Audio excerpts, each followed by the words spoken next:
Olá pessoal, bem-vindos a mais um vídeo do nosso curso de Introdução à Álgebra Linear.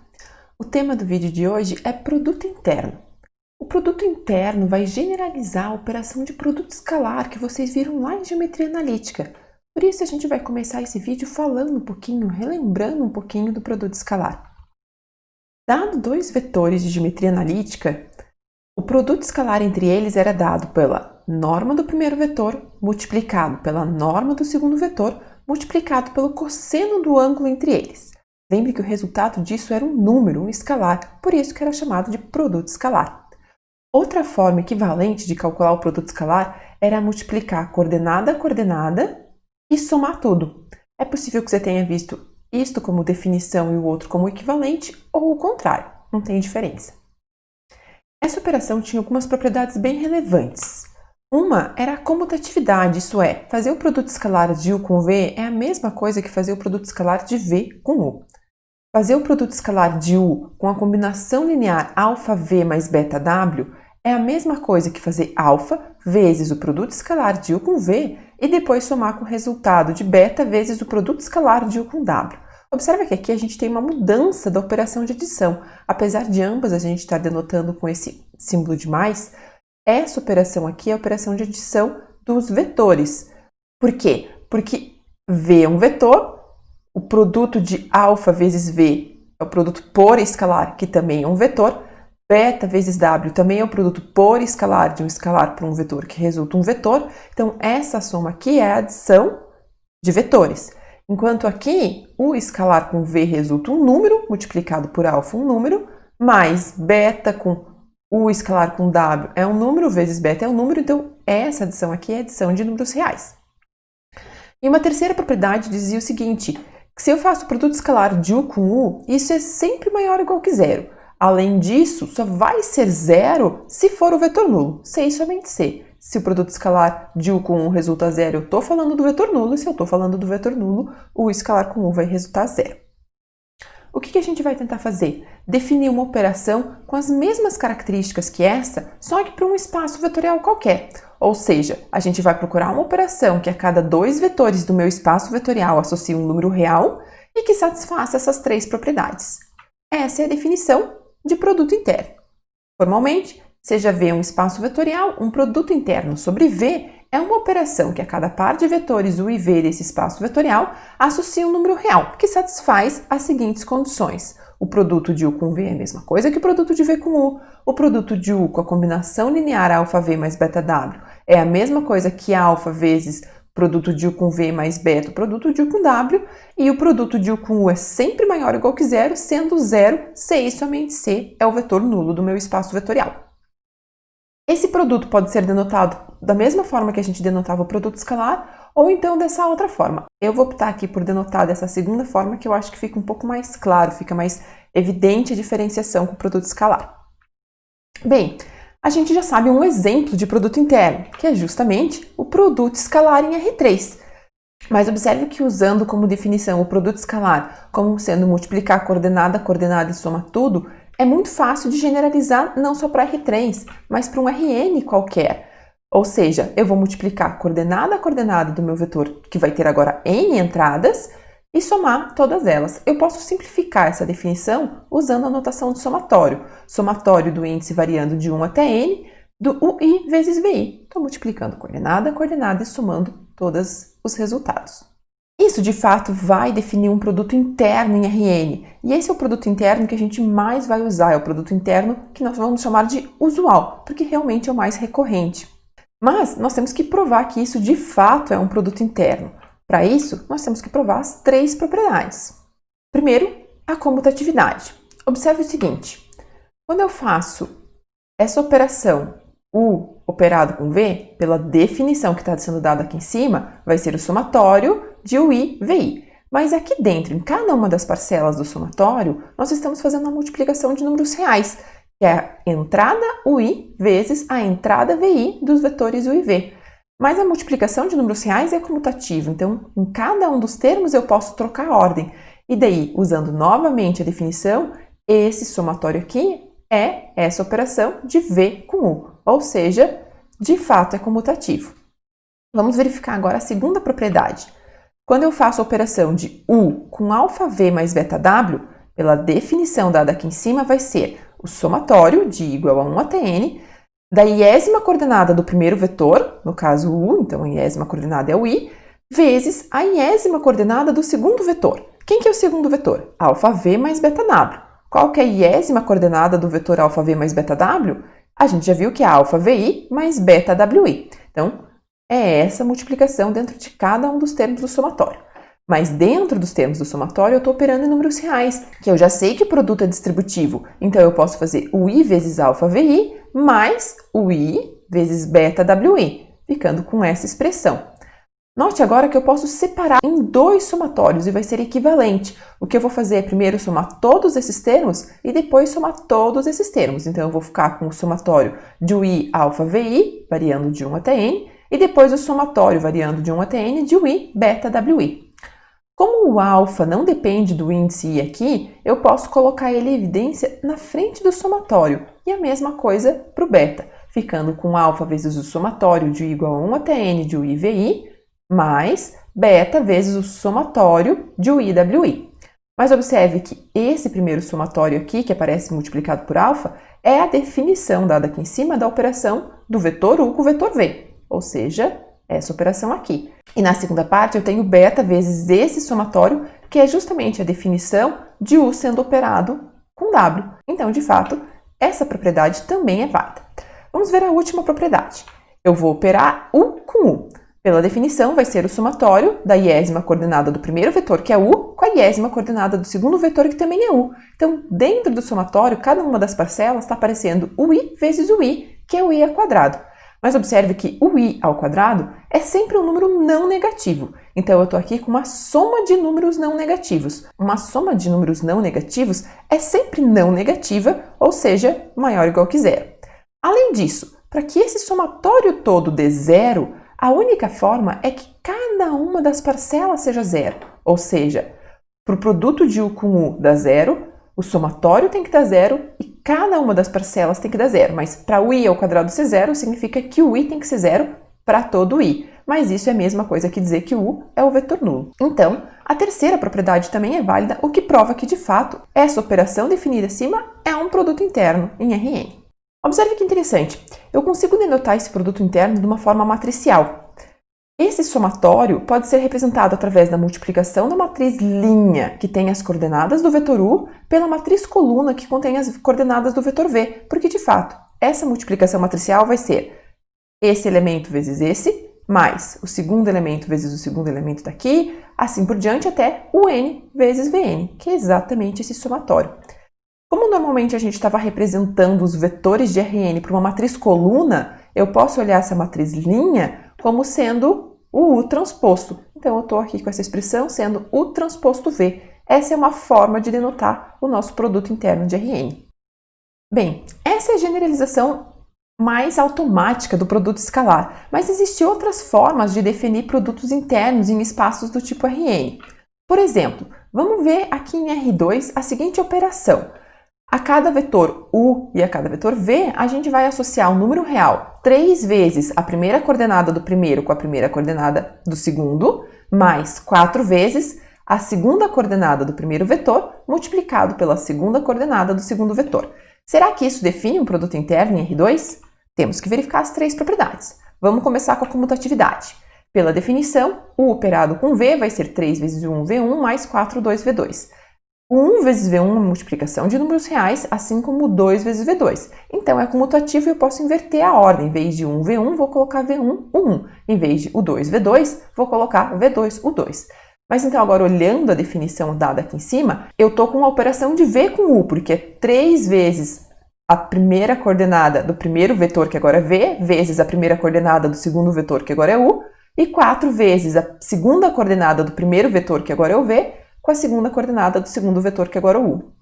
Ou seja, essa operação é comutativa. Vamos verificar a segunda propriedade. U operado com αv mais βw, pela definição, vai ser 3 vezes a coordenada do primeiro vetor, que é o 1, vezes a primeira coordenada do segundo vetor. A primeira coordenada de αv mais βw é αv1 mais βw1, mais 4 vezes a segunda coordenada do primeiro vetor com a segunda coordenada do segundo vetor. 4 vezes a segunda coordenada do meu primeiro vetor, que é o U, vezes a segunda coordenada do segundo vetor, que é esse vetor aqui. Então, vai ser alfa V2 mais beta W2. Agora, eu estou operando com números reais, porque U1, V1 e W1, U2, V2 e W2 são todos números reais. São as entradas dos meus vetores de R2.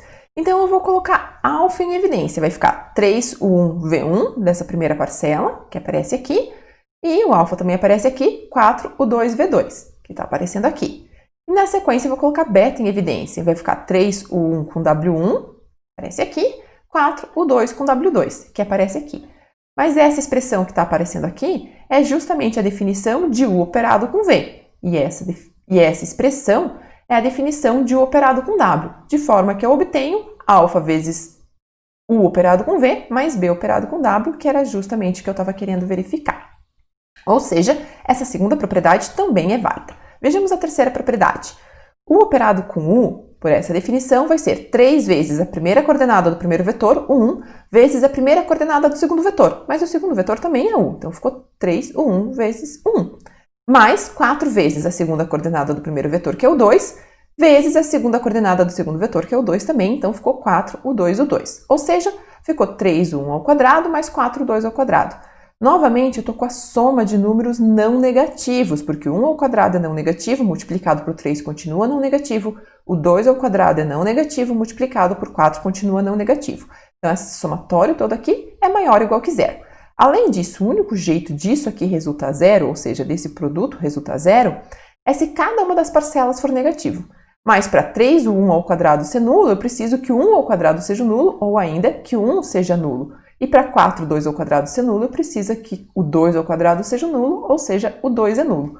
Ou seja, o único jeito desse produto resultar zero é se eu estou falando do vetor 0, 0, do nulo de R2. Portanto, essa propriedade também é válida e isso, de fato, é um produto interno para R2. Aqui a gente está vendo, então, que o produto interno para um certo espaço vetorial não é único. Existe o usual, que é a generalização imediata do nosso produto escalar para o Rn, mas existem outras formas de definir também. Vamos ver mais um exemplo. Será que essa operação define um produto interno em R2? A cada vetor U e V de R2, eu estou somando a primeira coordenada do primeiro vetor com a segunda coordenada do segundo vetor. De fato, isso é um número real. Vamos verificar se as três propriedades são válidas. Vamos olhar para a primeira propriedade, a comutatividade. Observe o seguinte exemplo. Se eu operar o vetor 1, 1 com o vetor 2, 3, pela definição, o resultado vai ser a primeira coordenada do primeiro, 1, somada com a segunda do segundo, 3, que vai resultar 4. Mas se eu operar o vetor 2, 3 com o vetor 1, 1, ou seja, com a ordem trocada, eu vou obter a primeira coordenada do primeiro, que é 2, somado com a segunda do segundo, que é 1, que vai dar 3. Então, não está resultando no mesmo valor. Ou seja, esse é um contra-exemplo que mostra que essa propriedade aqui não é válida para todo o IV de R2. Se isso não acontece para todo o IV de R2, então essa propriedade não é válida e isso não define um produto interno em R2. Até agora a gente viu exemplos de produto interno em R2, em Rn de forma geral, e até exemplos de coisas que não são produto interno em R2. Vamos ver um exemplo de produto interno num espaço vetorial mais diferente. Vamos pegar o espaço vetorial dos polinômios. E eu vou definir o produto interno entre dois polinômios como sendo somatório da multiplicação dos coeficientes do polinômio. Quem são os coeficientes dos polinômios? Se eu pego o polinômio P de t, ele vai ser escrito como A0, que é o coeficiente de grau 0, mais A1 vezes t. A1 é o coeficiente de grau 1, A2 vezes t ao quadrado. A2 é o coeficiente de grau 2 até an, t elevado a n, onde a n é o coeficiente de grau n. Mesma coisa para o polinômio Q de t. Eu vou denotar os coeficientes por B0, B1, Bn, onde Bi é o coeficiente de grau i, ou seja, é o escalar que está multiplicado o termo t elevado a i. E a operação aqui que está sendo definida, ela multiplica coeficiente de mesma ordem, ou seja, A0 com B0, A1 com B1, A2 com B2, até a n com Bn e soma tudo. Como cada um desses coeficientes são números reais, o produto disso é números reais e o somatório disso tudo é um número real. Então, de fato, essa operação está associando a cada dois elementos dos polinômios, de polinômio de grau menor ou igual que n, um número real. Vamos fazer um exemplo para entender um pouquinho melhor como que essa operação está sendo realizada. Vamos pegar esses dois polinômios. O polinômio P é 1 mais 2t menos 3t ao quadrado mais 5t ao cubo, e o polinômio q é 1 mais 6t mais 2t ao quadrado. Essa operação vai fazer o seguinte, vai pegar o coeficiente de grau zero do primeiro polinômio, que é 1, e multiplicar pelo coeficiente de grau zero do segundo polinômio, que é 1. Somar com o coeficiente de grau 1 do primeiro polinômio, que aqui no caso é 2, vezes o coeficiente de grau 1 do segundo polinômio, que é 6. 2 vezes 6, que aparece aqui. Somar o produto do coeficiente de grau 2 do primeiro polinômio multiplicado pelo coeficiente de grau 2 do segundo polinômio, que aparece aqui, e somar com o coeficiente de grau 3 do primeiro polinômio vezes o coeficiente de grau 3 do segundo polinômio. Mas observe que esse polinômio aqui tem grau 2 no máximo, né? O grau dele máximo é 2. Então, o coeficiente de grau 3 dele é 0. Por isso, vai ficar 5 vezes 0. Fazendo essa conta, a gente obtém 7. Então, esse produto para esses dois vetores resulta 7. A forma de verificar se isso é ou não um produto interno é exatamente a mesma que as anteriores. Eu não vou apresentar aqui detalhadamente, mas eu vou deixar aqui embaixo para que vocês possam verificar, para que vocês possam tentar fazer e verificar se está correto ou não. Vamos ver também um outro exemplo, também no espaço de polinômios. O produto que eu estou definindo aqui é uma integral. É o seguinte, eu vou fixar números a e b com a estritamente menor do que b e a operação que eu estou definindo é a integral de a até b do polinômio p multiplicado pelo polinômio q. Vamos fazer um exemplo para entender? Eu vou considerar a igual a 0 e b igual a 1. Observe que para cada escolha de a e b que eu estou mudando a operação, tá? Então, vou fixar a igual a 0 e b igual a 1. Vou pegar o polinômio p de t, 1 mais 2t menos 3t ao quadrado mais 5t ao cubo, que era o mesmo polinômio do exemplo anterior, e q de t igual a 1 mais 6t mais 2t ao quadrado. E vou fazer essa operação. Então, vai ser p operado com q, vai ser a integral de 0 até 1 do produto de p de t com q de t, ou seja, desse produto aqui. Fazendo essa multiplicação, nós chegamos nesse polinômio de grau 5. Bem, integrar um polinômio é fácil, para quem ainda não viu como fazer isso, vai ver em breve. Eu vou obter o polinômio t mais 8t ao quadrado sobre 2, ou 4t ao quadrado, 11t ao cubo sobre 3, menos 9t à quarta sobre 4, o mais 24t à quinta sobre 5, 10t à sexta sobre 6, ou 5t à sexta sobre 3, que eu vou avaliar de 0 até 1. Fazendo a avaliação de 0 até 1, eu obtenho 773 sobre 60. Então, observem que, usando produtos internos diferentes, o resultado da operação vai ser diferente. De fato, isso define um produto interno também no espaço de polinômios, e mais uma vez eu não vou demonstrar aqui, não vou explicar em detalhes, mas é essencialmente usar as propriedades de integral e dos polinômios. Mais uma vez eu vou deixar aqui como nota de rodapé a demonstração que as três propriedades são válidas, vocês podem tentar fazer e depois verificar aqui no slide. Bem, mas vamos voltar um pouquinho para a Rn, mais precisamente para R3, lá para a geometria analítica. Uma consequência que a gente tinha do produto escalar era uma associação dele com a norma. Como o produto escalar podia ser visto como a norma do primeiro vetor vezes a norma do segundo vezes o cosseno do ângulo entre eles, quando eu operava um vetor com ele mesmo, o que eu obtinha era norma dele vezes cosseno de zero, porque o ângulo entre ele e ele mesmo era zero, só que cosseno de zero é 1, então o que eu obtinha era a norma de u ao quadrado. Ou seja, eu tinha que a norma de um vetor, em geometria analítica, é a raiz do produto escalar dele com ele mesmo. E a gente pode definir norma num espaço vetorial qualquer, onde esteja definido um produto interno, exatamente da mesma forma. Isso é o que a gente vai chamar de norma proveniente de um produto interno. De fato, é possível definir normas de formas diferentes, sem estar associada a um produto interno, mas no curso de álgebra linear aqui, nós vamos usar apenas esse tipo de norma. Vamos ver a definição certinha. Você já vê um espaço vetorial munido de um produto interno, então eu preciso de um produto interno definido. A norma de um vetor em relação a esse produto interno vai ser dada pela raiz do produto interno do vetor com ele mesmo. Lembre que o produto interno do vetor com ele mesmo era sempre maior ou igual que zero. Isso é importante para que eu possa definir, para que isso possa estar bem definido, uma vez que eu estou extraindo a raiz desse número. Vamos ver um exemplo aqui em R2. Se eu usar o produto interno usual, ou seja, 1 vezes V1 mais o 2 vezes V2, a norma do meu vetor vai ser a raiz quadrada desse produto interno aqui. Ou seja, quando eu estou operando o vetor com ele mesmo, eu fico com 1 vezes V1, ou seja, 1 ao quadrado, mais o 2 vezes o 2, que é o 2 ao quadrado. Então, usando produto interno usual em R2, a norma do vetor associada a esse produto interno é a raiz da soma dos quadrados de cada uma das coordenadas. Por exemplo, A norma do vetor 1, 2 vai ser raiz quadrada do quadrado de 1 mais o quadrado de 2, que vai dar a raiz quadrada de 5. Agora, se eu usar outro produto interno, vou usar aquele produto interno que nós mencionamos agora há pouco, e que nós provamos que de fato era um produto interno em R2. A norma vai ser a raiz quadrada de U operado com U, que vai ser o quê? 3 vezes o 1 com o 1, porque é o vetor com ele mesmo, mais 4 vezes o 2 com o 2, ou seja, raiz quadrada de 3, 1 ao quadrado mais 4, 2 ao quadrado.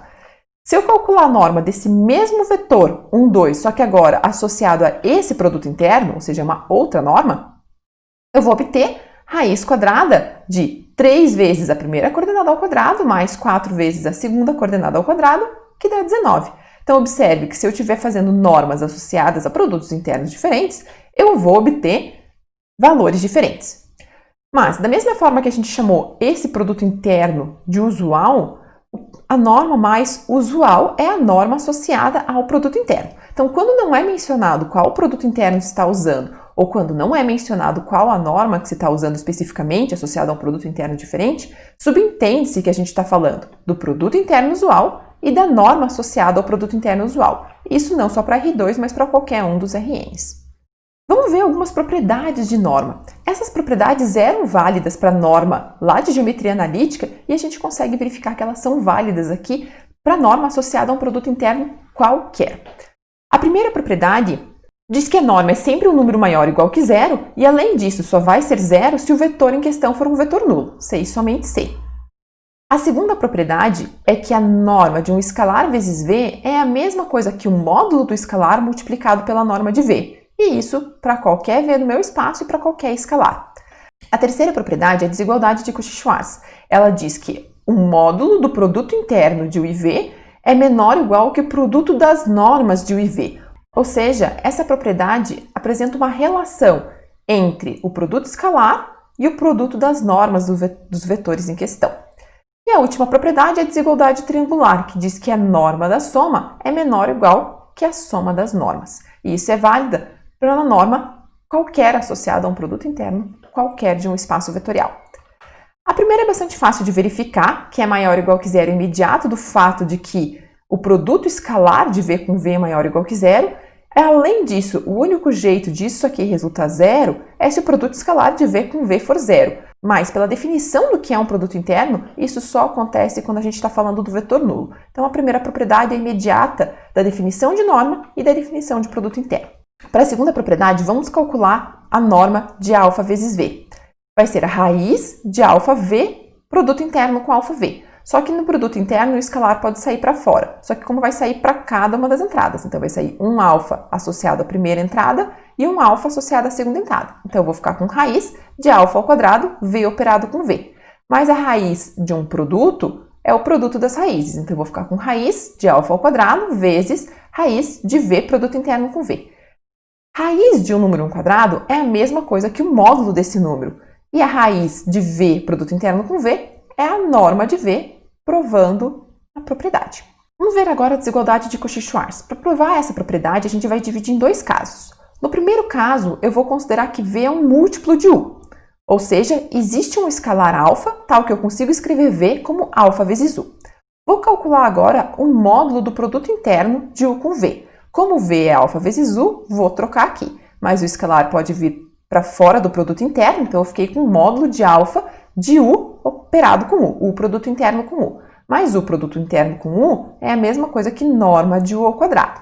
Então eu estou com módulo de alfa vezes o norma de U ao quadrado. Mas o módulo de um produto é o produto dos módulos. Então vai ficar módulo de alfa, que aparece aqui, e módulo da norma de U ao quadrado. Mas norma de U ao quadrado é um número maior ou igual que zero, então eu não preciso pôr o módulo. Ou seja, fiquei com módulo de alfa vezes norma de U ao quadrado. Agora eu vou reescrever essa norma de U ao quadrado como sendo U vezes U. E vou usar a propriedade de cima, que me dizia que módulo de alfa vezes a norma de um vetor é a mesma coisa que norma desse escalar vezes o meu vetor. Então, o módulo de alfa multiplicado pela norma de U vai ser a mesma coisa que a norma de alfa vezes U, que eu estou colocando aqui, e o outro norma de U ficou aqui. Só que alfa vezes U era o meu V, então eu fiquei com norma de U vezes norma de V, que era o que eu queria chegar. Então, nesse caso, se V é um múltiplo de U, o que a gente obteve foi a igualdade, que está prevista aqui porque é menor ou igual. Então, nesse caso, nós tivemos a igualdade. Vamos lidar agora com o caso em que V não é um múltiplo escalar do U. Se V não é um múltiplo escalar de U, então, para qualquer alfa real, V é diferente de alfa U. Ou ainda, alfa U menos o V é diferente do vetor nulo.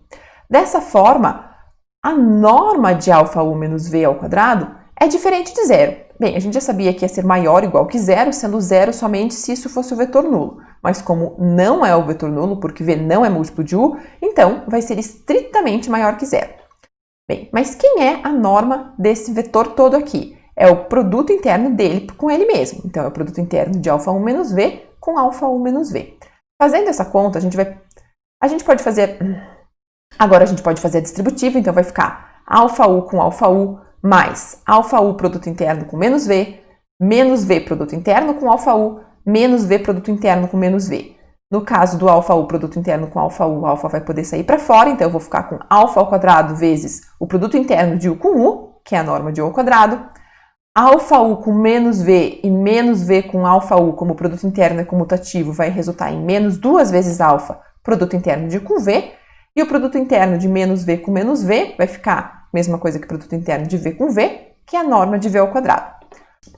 Agora observe o seguinte, isso aqui é um polinômio de segundo grau, é uma equação de segundo grau em alfa. Eu estou com alfa ao quadrado multiplicado por um número real, menos 2 vezes alfa multiplicado por um número real, ou seja, mais alfa vezes menos 2, o produto interno com V, que é um número real, mais outro número real. Então, a equação disso representa uma parábola. Só que observe o seguinte, é uma parábola que tem que estar sempre maior do que zero. Ou seja, se eu fizer y igual a tudo isso aqui, onde isso está variando com alfa, a minha variável y teria que estar sempre positiva. Ou seja, é uma parábola que não intercepta o eixo dos alfas, no caso, o que normalmente a gente denota por o eixo do x. Mas se é uma parábola que não intercepta esse eixo, significa que é uma parábola que não tem raízes. Mas se é uma parábola que não tem raízes reais, o delta dela tem que ser estritamente negativo. Mas quem que é o delta? O delta é b ao quadrado menos 4ac, né? Quem que é b, quem que é a, quem que é c aqui? A é o termo que multiplica o grau 2, ou seja, é a norma de u ao quadrado, que está aparecendo aqui no 4ac. O c é o termo independente e o b é o termo que multiplica o grau 1, no caso, menos 2, produto interno de u com v. Mas se isso aqui é estritamente negativo, significa que esse valor aqui, eu vou poder simplificar esse menos 2 com esse menos 4, porque aqui está ao quadrado, né? Vai ficar ao quadrado, passando para o outro lado e extraindo raiz dos dois lados, eu fico que o módulo de produto interno de U com V é estritamente menor que a norma de U vezes a norma de V, que era justamente o que a gente queria aprovar aqui na desigualdade de Cauchy-Schwarz. Agora falta provar a desigualdade triangular. Para isso, basta calcular a norma de U mais V ao quadrado. Pela definição, vai ser o produto interno de U mais V com U mais V. Fazendo a distributiva, vai ficar U com U, mais produto interno de U com V, mais produto interno de V com U, mais produto interno de V com V. Ou seja, vai ficar a norma de U ao quadrado, mais 2 vezes o produto interno com V, vou usar comutatividade para chegar aqui, mais a norma de V ao quadrado, que é o produto interno de V com V. Isso aqui está com bastante cara de um produto notável, quadrado do primeiro, mais 2 vezes o primeiro pelo segundo, mais o quadrado do segundo. O problema é que aqui no meio não é 2 vezes o primeiro pelo segundo, porque não é 2 vezes a norma de U vezes a norma de V, é 2 vezes essa operação aqui. Mas eu consigo substituir essa operação pelo produto de U com V usando a desigualdade de Cauchy-Schwarz. Só que com isso eu vou perder a igualdade, eu vou ficar com uma desigualdade. Então, essa expressão aqui vai ficar menor ou igual, onde no lugar de U produto interno com V, eu vou colocar o produto das normas. Agora sim, aqui é um produto notável, que é a mesma coisa aqui, que o valor do primeiro elemento, no caso norma de U, somado com o segundo, que é a norma de V, tudo isso ao quadrado. Então, eu obtive que norma de U mais V ao quadrado é menor ou igual norma de U mais norma de V, tudo isso ao quadrado. Extraindo a raiz dos dois lados, a gente chega exatamente nesse resultado aqui. Bem, nesse vídeo era isso que a gente queria passar para vocês. Até a nossa próxima aula!